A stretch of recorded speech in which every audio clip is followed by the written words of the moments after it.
In this video, we're going to learn how to fix login errors in Trivago. First, if you're having any kinds of problem with the application or with the website, make sure that your device is connected to a secure network. Swipe down on the control center and tap on your Wi-Fi to turn it on and to connect to a better internet connection. By doing so, you shouldn't be facing any internet issues while logging in.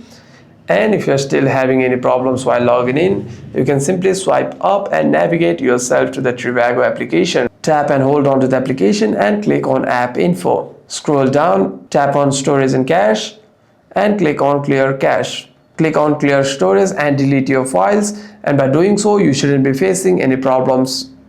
And by doing so, the next time you open the app, you shouldn't be facing any problems regarding your login. However, if there's any other kinds of problem with the app, you might want to restart your device once and open the app again. Hope this video was helpful, and if you have any further questions, feel free to comment them down.